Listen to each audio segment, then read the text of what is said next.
सारे विषय हैं, क्योंकि पिछली बार हाउस नहीं चला तो उन पर चर्चा नहीं हो पाई। वो क्षेत्रीय भी हैं, जिस लोकसभा क्षेत्र नगीना से मैं चुन के आता हूँ, साथ साथ राष्ट्रीय स्तर पे भी, चाहे स्कॉलरशिप का मामला SC/ST के बच्चों के लिए या SC/ST पे जो एट्रोसिटी बढ़ रही है पिछले 10 साल से चर्चा नहीं हुई है, जाति का जनगणना का विषय हो या जो है जिस तरह से JPC में जो है जिस तरह से एक तरफा कार्रवाई हुई जो वक्फ बोर्ड पे बनी थी, और अभी और एक JPC बनी हुई है, उसमें क्या हो रहा है उसकी भी बहुत जानकारी जो है उस तरह से नहीं हो पा रही है। और भी जो है बहुत सारे ऐसे विषय हैं जिन पे सरकार चर्चा कराएगी, जैसे किराए में वृद्धि जो है जो कुंभ के समय हुई है अचानक से और कई बार त्योहारों पे देखी गई है। एक जो है सदगुरु रविदास जी महाराज की जयंती को राष्ट्रीय अवकाश के लिए भी मैंने कहा था, उस पर भी हम लोग कोशिश कर रहे हैं कि सरकार उस पर जो है अपना ध्यान आकर्षित करे। जिस तरह की सुविधाएं दूसरे धर्मों के लोगों को मिली है, वो जो रविदास जी में आस्था रखते हैं उनको मिले, उनके लिए स्पेशल ट्रेन चलें, वहाँ अच्छी व्यवस्थाएं हों। और व्यवस्था में तो उत्तर प्रदेश फेल हो रहा है, ये भी हम देख रहे हैं। तो व्यवस्था जो है वो प्रॉपर हो, क्योंकि एक बहुत बड़ा क्राउड जो है, एक बहुत बड़ी जो दर्शनार्थी हैं, जो श्रद्धालु है, वो बनारस पहुंचेंगे 12 फरवरी को, तो उसकी भी जो है हम लोग मांग उठाएंगे। उम्मीद है कि सरकार उस पर ध्यान देगी।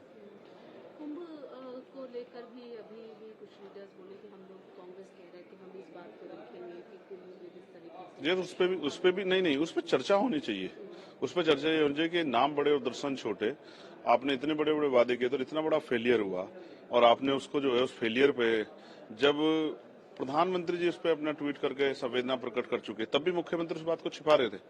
तो उसकी जांच हो, फेयर उस पर चर्चा हो कि ये सब चीजें क्यों हुई, और वहां के अधिकारी वो किसके दबाव में थे कि वो अपनी संवेदना प्रकट नहीं कर रहे थे और इस पर अपनी बात नहीं रख रहे थे।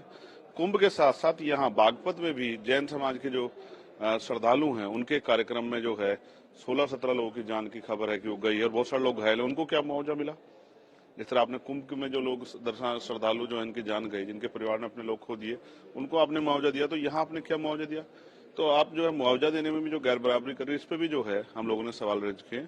और बड़ी बात ये है कि एक वो बागेश्वर बाबा हैं, जिन्होंने ये वहीं खड़े होकर, कुंभ में खड़े होकर कहा था कि जो यहाँ नहीं आएगा मौनी अमावस्या के अवसर पे, जब यहाँ अमृत वर्षा होगी, ये जो महिमा मंडल उन्होंने किया था कि जो नहीं आएगा उस पे वो देशद्रोही होगा। और जो इतने लोग गए हैं और जिनकी जान गई है अव्यवस्था की वजह से, मैं मानता हूं कि वो इसके सबसे बड़े दोषी हैं। उन पर मुकदमा दर्ज करके उनको जेल में डालना चाहिए, क्योंकि उन्होंने लोगों से आह्वान किया था, उन्होंने इस तरह का आह्वान किया जिसकी वजह से व्यवस्था बिगड़ी।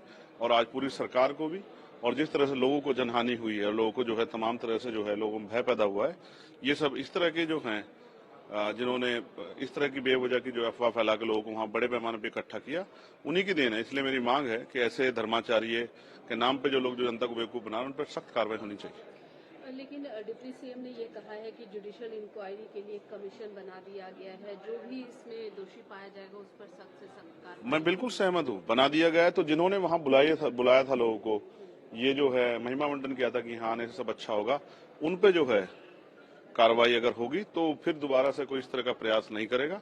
और उन सरकार के मंत्रियों को मैं उनके भाषा शैली के लिए भी खेद प्रकट करूंगा कि उनके कुछ मंत्री कह रहे हैं कि ये छोटी मोटी घटना है। छोटी मोटी घटना नहीं है, बहुत लोगों की जान गई है और एक बहुत बड़ा जो है भय पैदा हुआ है। छोटी मोटी घटना नहीं। सरकार जो है, सरकार के मंत्री अपने शब्दों में संयम रखें।